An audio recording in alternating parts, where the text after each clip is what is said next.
Welcome to another episode of the Warriors Walk. I am Keith and this is Todd. And today we're going to be talking about parenting. In fact, we're going to be talking about parenting pitfalls and the things that we need to avoid as parents. So if you're a parent today, stay tuned.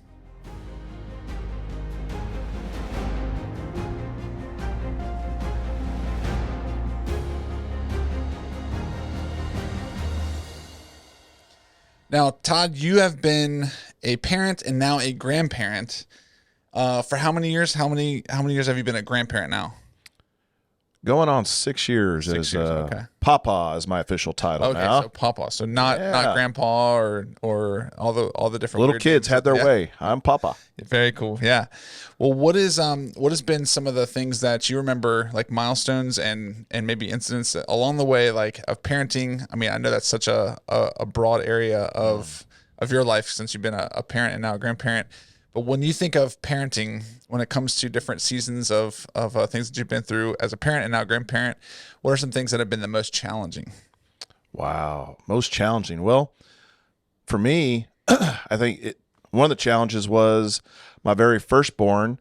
I was in a war zone and I didn't get to see him be born. And so I met my son probably 3.5 months after he had been delivered by my bride. And so that was kind of a challenge. You know, I was bitter, I was kind of angry. And so, but it all melted away when I got to be introduced to him by my wife. And so that was challenging, not being present for the birth of our first child.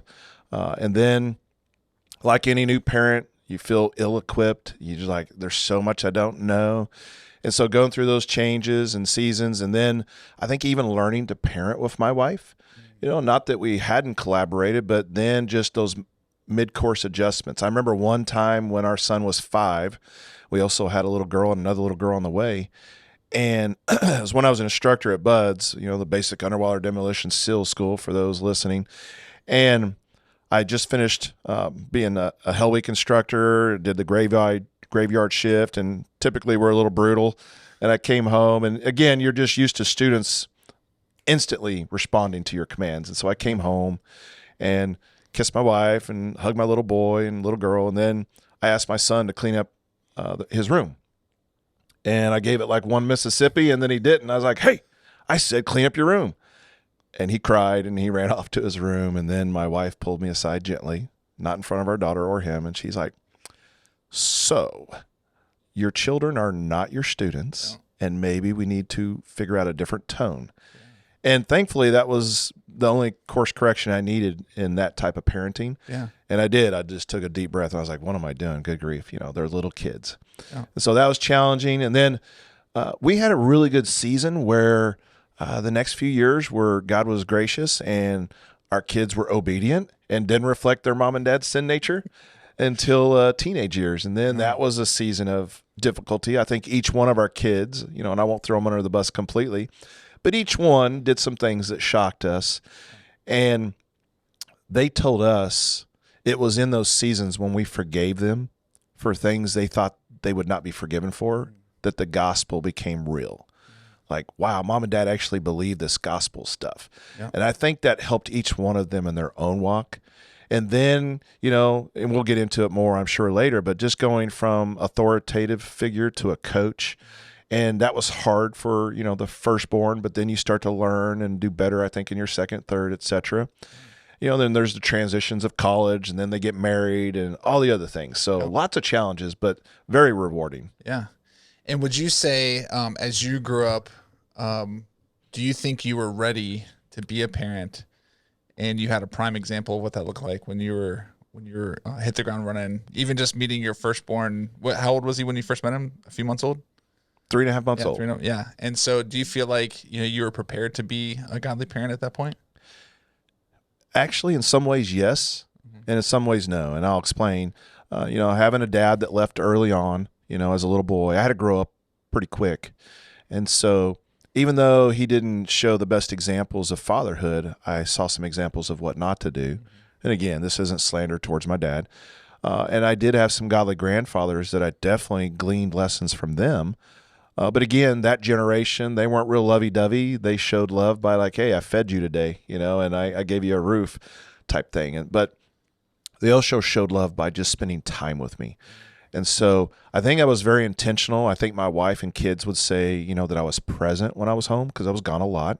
So when I was home, I did my very best to be present and really to be involved and to really learn their hearts. Yeah. Like, what do they see God calling them to do? And then trying to equip them and really give them that confidence. And so in some ways I felt prepared because, I grew up on Proverbs. That was my dad talking to me. When I was growing up, especially in the teen years, I read the proverb for the day of the month, and then I read 5 Psalms, and I just repeated that throughout every month.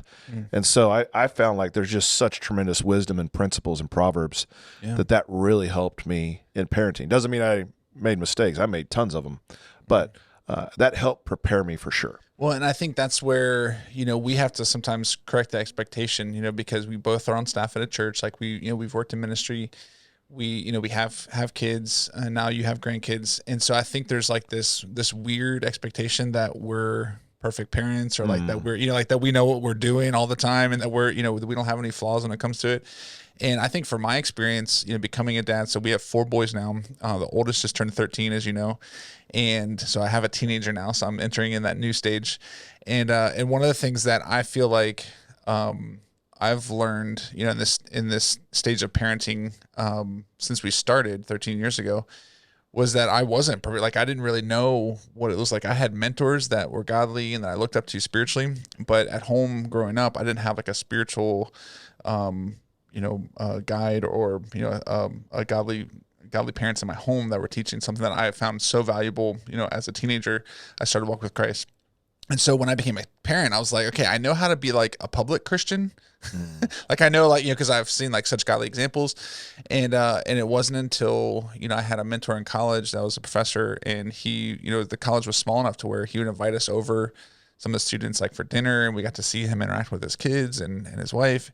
And that was like the first like real glimpse I saw, in depth of like how to be a parent as a Christian as well, like as a follower of Jesus.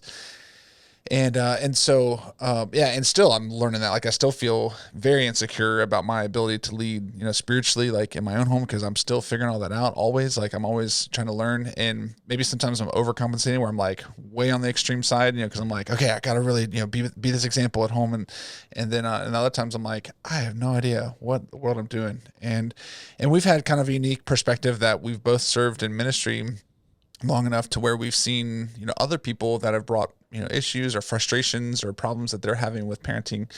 And so let's talk a little bit about some of the common traps or pitfalls, maybe that we've even fallen in ourselves, or we've seen common threads, because the common denominator is that we're seeing multiple families and walking through different families that are struggling. So we kind of put some of these down, in our notes. The first one being overprotection. So we have a tendency to, to overprotect our kids. We can fall in the trap of being overly protective, shielding their children from all potential risk and challenges. And I've talked to many parents about this before, because we see, I think it comes down to sometimes how we see evil. We often see it as outside, where it's like, we got to protect them from the world. That's the evil. That's where the evil is. And if we can protect them long enough, then they're not going to be infiltrated. And when scripture teaches that evil's within, like we have a sinful nature. We don't have to teach our kids to, to do bad, to fight with their siblings, to disobey us. In fact, they're more than willing to do that at an early age, as we know. And so that overprotection, often what that does is it overlooks the real issue of the heart. Which we're going to do a later episode on, where we talk about, parenting towards the heart instead of just our behavior. But when it comes to overprotection, how do you see that play out in some of the families that you've helped, or even I don't know if this was even a struggle for you and Nancy as you guys were raising your kids as well. But yeah, what advice would you give to someone that might be struggling with that overprotection? I think we definitely, I think we both grew up where it was kind of rough and tough, and we were allowed, we were that generation when the street light comes on, make your way back home type stuff. And so we definitely were free range kids. But I think the tendency, especially for your first, is to be overprotective. And that's not a bad thing. You're trying to figure it out, right? I remember working in an ER, just trying to get quals, recertifications and all that. And I would never get on to parents for bringing their kid in for, a whiny reason, like, whether it was a runny nose or a headache, or it's like, God bless you. Like, you want to bring your kid in because you're concerned about them, and that's okay. I'd much rather see a parent bring their kid in because they care about them than a kid's at home and they need to see a doctor, right?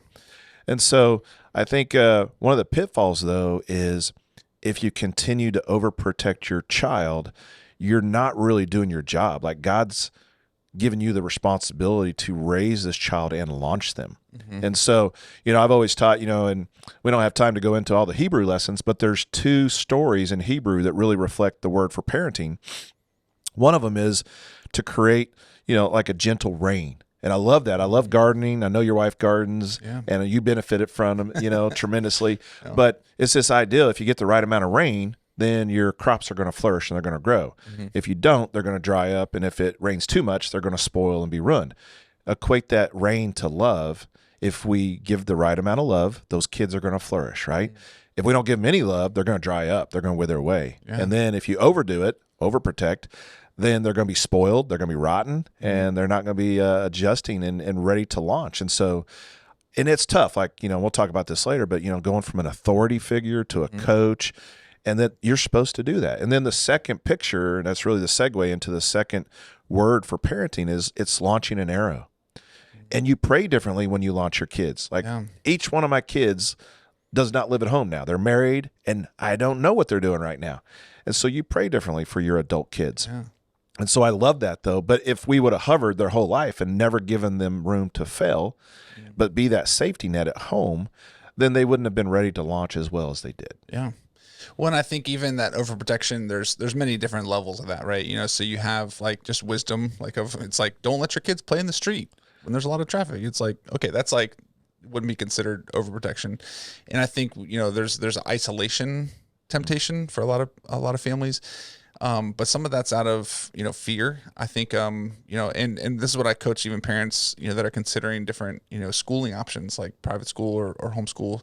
Some of those decisions are really based out of fear. Like, I'm fearful that my kids will, and instead of being led to something, like, what are they, they're really focused on being led away from something. And so with that, so I think overprotection could be a common pitfall that we want to avoid as parents, and finding that balance. And I think that can come through, having a myriad of different people that are speaking into, our lives personally, like as parents, and just saying hey, like, you're overdoing it. Like, you're isolating your child to the point where they're not giving enough exposure to other people for witnessing opportunities, for opportunities to grow and develop. And we understand this too, that like, I remember years ago, I was having some tree work done in my house, and this, what do they call it? The arborists that come out, and he was explaining all these different things about the trees that I was like, man, this is like way more in depth than I knew that, and he said most of the times that they come in for storm damage to clean up tree work and stuff, it's after one tree has been cut down,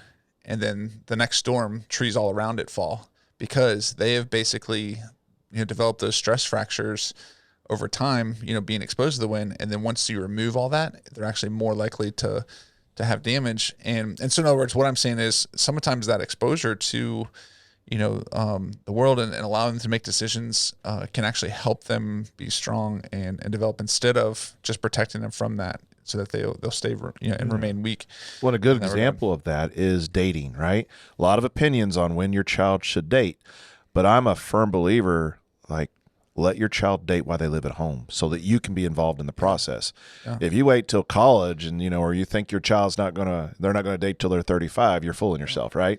And so why not be there and for young boys and young girls to shepherd them, to coach them, and just be a realistic safety net for them. Like, that's just one example. And on that note, what would you do with boys that would come home with your daughters for a date? What was the method of intimidation there for you? It was coaching. It wasn't intimidation. And so Keith knows this. I'm a big fan of my kids, and so I wanted to ensure the safety of my daughters. And so I just asked a simple question when the boys came over to meet me before they took my daughters out for the first time. And it was, do you know how to sharpen an axe? And they all said no. And so then I would lead them into the den, and I would teach them how to sharpen this big, giant Viking axe. And it was fun to see their little leg jackhammering. They were all ears. They definitely listened. They learned a new skill. We had a good talk, and I impressed upon them how much I love my daughter, and that I'm expecting you to bring her home safely. And then I would film them when they would drive out of the back of our driveway, which inevitably they would zigzag into our yard back and forth. And then they would tell our, whichever daughter that was going out, they're like, why is your dad filming me? And they would be like, for proof of life. And so they just played along. And as much as, the girls act like they didn't like it, later on feedback was they actually liked it because it gave them a huge safety net. Yeah. Plus, it kind of helps being, at the time I was an active duty Navy SEAL. And I think the young man's imagination did exactly what I wanted it to do. Yeah. You just have to, watch some YouTube videos or some films about Navy SEALs and then realize like, hey, I need to think twice about asking this girl out. Yeah. Well, more importantly, I think the young man learned how to sharpen an axe that day, right? Yeah. That's a valuable skill. You're just a teacher at heart. I'm a giver. Yeah, you're a giver. All right. So the next pitfall that we see in parenting over and over again is authoritarian parenting, where we even see this. I'm sure you probably saw this a lot in military families, right? And so when it comes to authoritarian parents, they tend to be extremely strict and controlling, often resorting to punishment rather than positive discipline techniques. The approach can lead to a lack of communication and trust between parent and child, hindering the child's ability to develop autonomy and problem-solving skills. So one of the fascinating things I remember you telling me when you first came on staff at McLean, you were working on a Rock Student Ministry, and you had a family that was very frustrated with their child's behavior. Yeah. And unpacking that with them, tell us a little about what their list looked like of expectations. Yeah. So had a normal scheduled appointment, with mom and dad, and they came in, noticed, the teenager walking behind them, and I was a big fan of just meeting with mom and dad and not with the child. So, gave them some spending money to go downstairs and get something in the cafe or whatever. And then we sat down, and immediately they took a legal pad and they slapped it down on the coffee table. And they said, "We are furious that our child will not obey our rules." And I was like, "Okay, you mind if I take a look at them?" They're like, "Sure." And so I picked up the rules. And as I kept turning the pages, I realized there was a lot of rules, and they had them numbered. And so when I got to 100, I was like, okay, I think I know what the problem is. And they're like, okay, finally, like somebody gets us. I was like, Mom and Dad, you're the problem. And they're like, what are you talking about? Like, they got very indignant. They were very upset with me. And I was laughing. And then the dad, and I remember this very vividly, he's like, why are you laughing at us? I was like, hang on. I said, you guys know your Bible? And they're like, well, sure. I mean, we love our Bible. And I said, okay, God gave us 10 rules, and we couldn't follow those, right? No. And then it was just like a huge pause. They were like looking at me, and I was like, so maybe we need to take a wrap off and back off on all these rules and show a little more grace. And then I believe I said, how about pick 2 that this is a mountain I will die on. And I gave an example. I said, in our home, we insist upon respect. That doesn't mean if you choose to be upset, that's fine, but you're going to express that with still respect towards your mother or your father or your siblings. And so respect was a big one. And then my other one, the only other rule I had was don't text while you drive, because I didn't want my kids dying saying, yo. That's a good desire. I mean, again, it goes back to that being a giver, right? Yeah. But I think that helped that family, and that seems like an extreme thing for the listener, but there's a lot of parents that have a lot of rules, and some of them are kind of silly. Like when you view those rules this side of eternity, it's pretty crazy what we're adding to, they already have so much stress in their life. And so we need to be realistic, and it goes back to just giving them ownership and teaching them how to think. And really, probably one of the greatest things that we can teach our children as parents is that actions have consequence. Yeah. Right. And so otherwise, if you don't do that as a parent, then it's going to be really hard to understand the gospel later on. Definitely. And part of that too is, I've seen this with authoritarian style parenting is they don't allow their child to learn how to make decisions on their own. And especially in the teenage years, this becomes really crucial because they're so close to getting outside the house. And we see, once they, like, it's almost like a muscle. I see it as like a decision-making muscle that you're allowing your student to develop and to grow in. And that only comes with giving them the responsibility to make a decision. And so instead of just telling them what to do, sometimes it's like, what is the right thing to do here? And I found, and I was just, I've talked with a few parents even just in the past couple of weeks about this, how it's really, really crucial to never ask why a teenager does something, because they don't know why. I mean, they really don't. And so, I mean, they might make the most unwise decision. You're like, why did you do that? And they're like, I don't know. But the real question is to ask, why is that wrong? Why is that wrong? So that they're distinguishing why that was a bad decision or a good decision, or why is that right? On the flip side, like if you're committing them for something. And so with that, I think developing that decision-making muscle before they get out of the house, because this is where we've seen teenagers that just go off the deep end spiritually because they just don't have the ability to make wise decisions apart from their parents telling them exactly what to do. Don't go here, go there. Don't do this. Don't, And so when it comes to that authoritarian parenting, that can be a common pitfall. I got a good example before we move on. Like it just brought back a memory that I shared in a sermon years ago. So when we lived in Kodiak, Alaska, if people haven't been there or don't understand the island there, it's not uncommon to get huge, fast winds, like over 100 miles an hour for a month. Like it just nukes there. And it rains sideways, and that's just the way of things on Kodiak. Well, I remember driving home one day, and we lived on Aviation Hill overlooking the airport, and it was Coast Guard housing. It was pretty cool. The only time we ever lived in housing, but it was very nice. And as I'm driving home, the streetlight poles were up, and it was a dark night. And I look up there, and there's a kid on top of the streetlight pole playing Karate Kid. And I was like, what an idiot. As I get closer, I realize the idiot's my son. And I thought, okay, I got to be smart about this. So I pulled up the truck, turned it off, and I was like, hey, how you doing up there? And he was like, hey, Dad. Like, not thinking, this is long before YouTube or anything else, right? Nobody's there filming him. He's by himself on top of a streetlight pole playing Karate Kid. Yeah. About 30 feet up, if memory serves correct. I said, hey, why don't you come on down? Let's talk. He's like, okay, Dad. And so he slides down the pole in the rain and the wind, get him in the truck. And I'm like, so I asked that question, why were you doing that? And he's like, I don't know. I thought it'd be fun. Yeah. I was like, okay. And then I did. I asked the second question, like, what do you think the outcome would have been if you maybe slipped? He's like, He did the classic teenage response. He's like, I didn't think about that. Yeah. And there's a reason why the insurance goes down at age 25, right? Because the wires finally connect, at least for some. Well, that's science, right? I mean, so their brains aren't fully, the frontal cortex isn't fully developed, and that's the decision-making part of their brain. And so they don't see what is a wise decision. And so within that, though, there's a crucial element. I mean, and I've even had, parents that are like, I caught my kid dropping apples into the AC unit fan outside, like, just to see if it would chop them up, and it didn't. They're like, when I asked them why they did that, they're like, I don't know. It's like, I'm not even surprised by that. I'm not even surprised by that anymore, especially now as we have boys, and lots of them. It's there's things where it's like, what were you thinking? It's like, I wasn't. It's like, I believe you. and so with that would never be asked of you and I as husbands, though, right? No, definitely not. Yeah. And so with that though, there's a common thread there to really make sure that we're not overdoing it. We're not, deciding for our kids. Another common thing is pushover parenting, where we see, there's a tendency now, and I think this has become more of a trend, among moms especially, that want to be their daughter's best friend instead of a parent. Yes. And, we see this whole move in our culture to want to stay young, to be relevant. And even as adults, like we see this, stats on even like plastic surgery stuff going way through the roof for older generation, trying to look younger, trying to feel younger, trying to be younger.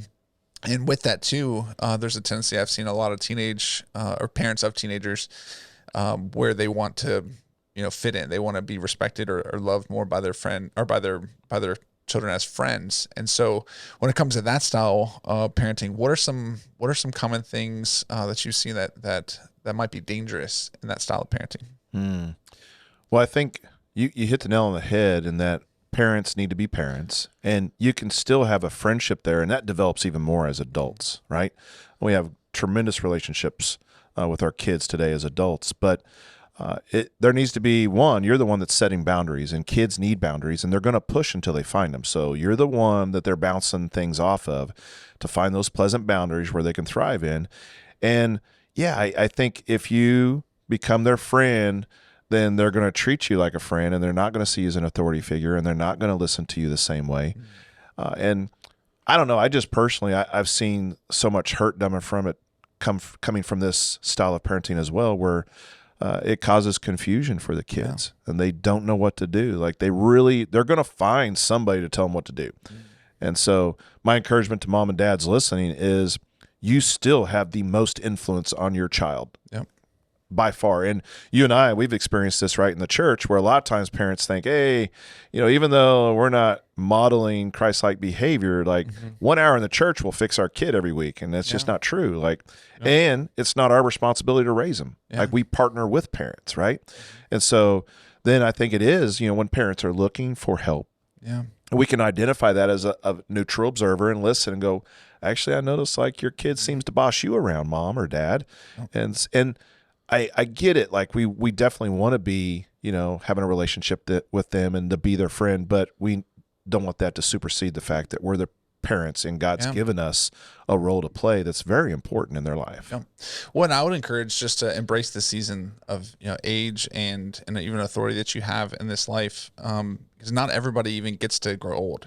Not everyone even gets to become parents of of teenagers and parents in general. And so with that, I would say, don't try to be something that you're not. Don't try to to be the cool friend of your teenager or of your kid, because you have to at some point realize that some of that's based out of insecurity or even like maybe an unhealthy view of yourself and how God has placed you in that child's life to be an authority during the season to help raise them.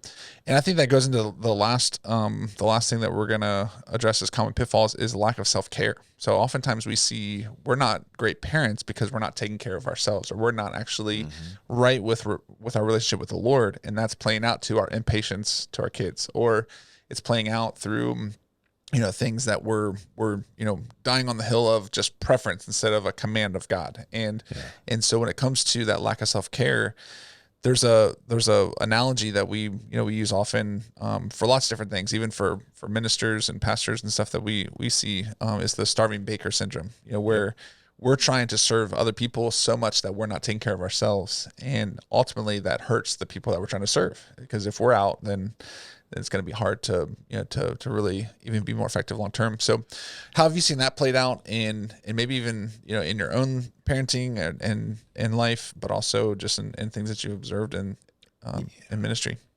I definitely think, as far as, and just full disclaimer, Keith and I, we'll be the first ones to say we are a work in progress. We're still figuring this out too. And we don't have time to share all the mistakes we've made in parenting, but it'd be a several-hour episode, I think. It would be, and I'm sure people then fire away, send us your failures. Yeah. But there is value in breaking the glass and letting people see in so that they can learn. But I think self-care, one of the things that comes to mind is I think people, mom and dad, forget how much is caught rather than taught. And so, for instance, let's fast forward to that dating.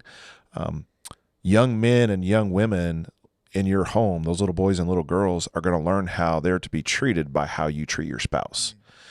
And for some people listening, that could be really scary because they know they're not treating their spouse correctly. They're not treating them in a godly way. And so I would encourage you, do a course correction and really get on your knees with your spouse and say, forgive me. Ask God to forgive you, and also ask your spouse. And then you may need to let the kids know that you've made some mistakes. And ask them to forgive you. But I think there's value in coming clean, and that just letting your kids know that you're not perfect, because sometimes they might actually look at you. I mean, there's a period of time where they do think you wear a cape, right? Even though we've learned from certain movies, no capes, but it's this ideal that, they're going to eventually figure out that you have flaws. And so by being transparent and using those as teachable moments, age appropriate, of course, I think there's value in that. But then there is self-care, and they recognize if mom and dad are eating right. They recognize if mom and dad exercise. They recognize what mom and dad, what they're consuming in their free time. They notice wow, dad and mom just binged and knocked out 10 hours of Netflix, but they're too busy to read the Bible. That speaks volumes to a kid, right? You didn't teach it, but they definitely caught what's important to you. And I found that they're way more observant than we think. And this kind of shows up so I've developed a tradition with my boys that on their birthday, I take a walk with them and we just kind of recap the year and just, say some of the highlights and lowlights and then I give them a verse, to focus on this upcoming year based on just things I've observed in their life and just kind of a theme verse for them to memorize and to kind of work on a certain area. But I ask a question to them that I found is extremely humbling and revealing too, that I'm man, they are very intuitive. And so, and don't ask this question unless you're ready for the answer. But I say, what is it that you see in me that you don't want in your life?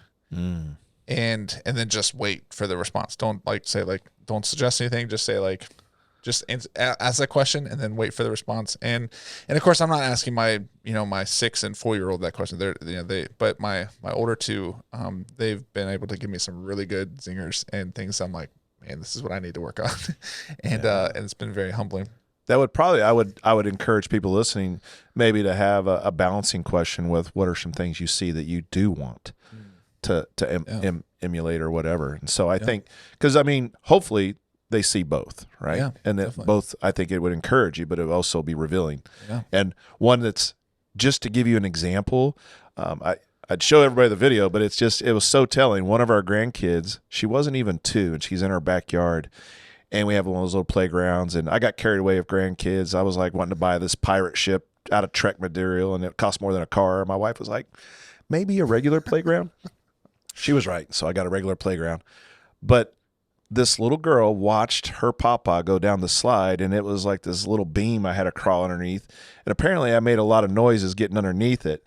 And so she gets up there, and she pauses like she's in the theater, and she mocks me. Or imitates me is probably a kinder word, but she starts grunting and groaning, getting underneath there, and grunts and groans all the way down. And when she gets down, she jumps up and throws her hands up, and she's like, ta-da! And my wife and I were losing it. It was so funny. But here's a little girl that just in a short amount of time in the backyard was trying to imitate her papa. Yeah. They watch. Yeah, definitely. All right, so let's go to some rapid fire questions. So you, of course, spent some time as a Navy SEAL. What inspired you to become a Navy SEAL in the first place? Good question. A lot of different variables, but one of the bigger one was a Navy diver named Steedham was shot and killed on a TWA flight and thrown off the plane. And it bothered me that I was like, okay, I'm going into youth ministry, and I feel like I'm just armchair quarterbacking the problems of the world.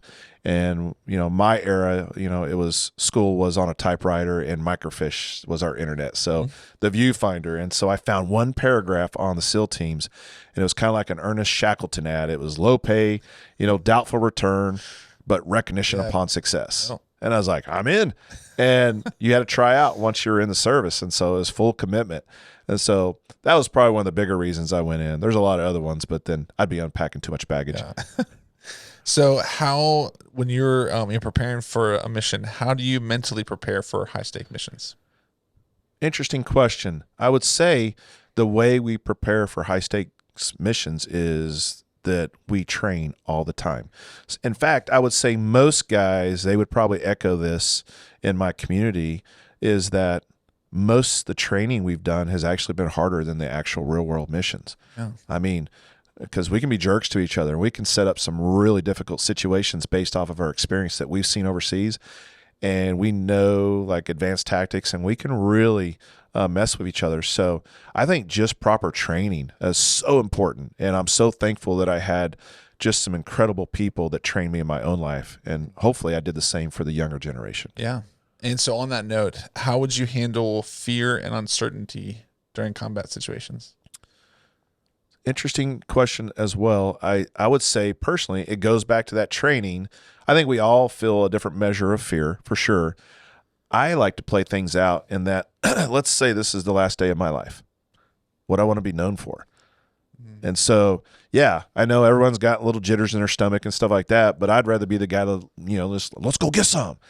Instead of just like shaking there and you still get shot and die. You're like, well, that's not really how I want to be remembered. So I'd rather go get some and be highly motivated and even try to lift the spirits of others around me. Yeah. And so I pray that's what, I did, in the various theaters. Yeah. I remember you saying one time to me, just kind of a statement that motivated your guys that might have been a little scared was, we're their boogeyman. Like it's like we got them, like we're coming prepared for the fight. Yeah. And so now, what was the most valuable trait a SEAL can have? So this one's kind of a standard one out of the book, that I would say most of my fellow frogmen brothers are going to roll their eyes at, but it's true. I think, and it's trust.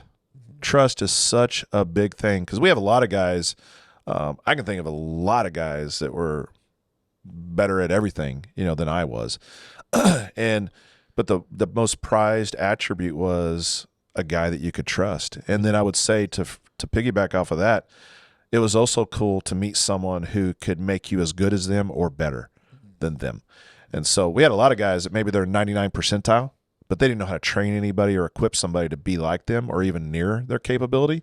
And so they were kind of like a singleton, where I think there's beauty in being able to invest in the next generation and equip them and make them as good as you, or if not better. It's good.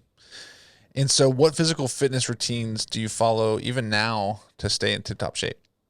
Yeah, clearly, camera adds 10 pounds. So, but I would say, after we'll be general and say 6 decades of living, that I think for me now I've had to learn how to back off on some things. I try to lift 4 days a week and do cardio 2 days a week. And I've learned to space out, the different workouts so that my joints can recover. I'm probably not going to set any PRs at this point in my life. That's hard. I crack the joke, I used to run, I used to swim, I used to do that. But it is true. Like I remember trying to run again a while back, and my hips and back hurt so bad, and my shadow was walking while I was running. And I was like, okay, maybe I'm the guy that's on the stationary bike and rower now. And so I do a lot of low impact cardio type stuff. But I found the biggest contributor to physical fitness for me, besides just getting in the gym and doing it, is also, just watching that fork muscle, and what I'm putting in my mouth, eating and drinking. I mean, I think, cause I just don't burn calories the way I used to. Yeah. And so it's kind of like, you bridge this to spiritual stuff, right? People often ask us as pastors, like, how do I get close to God? I'm like, it's actually not that complicated. It's spending time with him in his word, in prayer, with other believers, sitting under great teaching in a Bible preaching church. And then they got to choose to do it. And we know physical fitness, it's like what you eat and exercise. Yeah. So it's not rocket science. There's a lot of formulas out there, but do something. Yeah. Okay. So now hit us with a good survival tip. I think you have one on the topic of physical fitness. Yeah. What I've learned, I've taught a lot of people in different environments and stuff, but let's just say mountains. I would say before you think you're going to pull off this epic survival situation, you really do need to assess your physical fitness, because adrenaline will get you to a certain point. But if you don't have cardio, if you are weak, you're not going to last very long. You're not going to be able to, even if you have the head knowledge, you may not physically be able to do things, because there's a lot of environments that are going to really stress you, right? Like think extreme cold or extreme heat.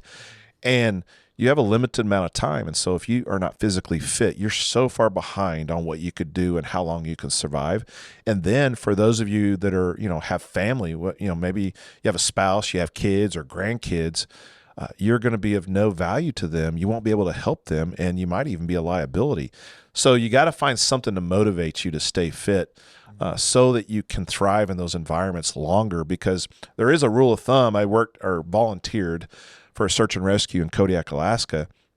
There's a pretty good rule of thumb that if you can stay alive for 72 hours, well-trained teams will find you. They'll be able to find you within 72 hours.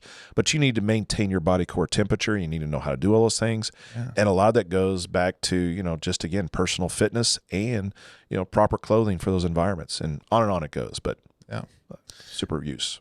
Excellent tip. Yeah. So that concludes our episode on parenting pitfalls. And so if you are watching this on YouTube, we would love for you to subscribe. As of right now, some of the stats and data are saying that many of the people that see our content aren't subscribed to the channel yet. So we would just love to have you subscribe to the channel if you've received value from our stuff. But also share it with other people. If you're listening to this on the podcasting platform, be sure to make sure you're sharing with other people. It always helps us to get seen by more people, get heard by other people, to spread the message. So thank you guys so much for tuning in today.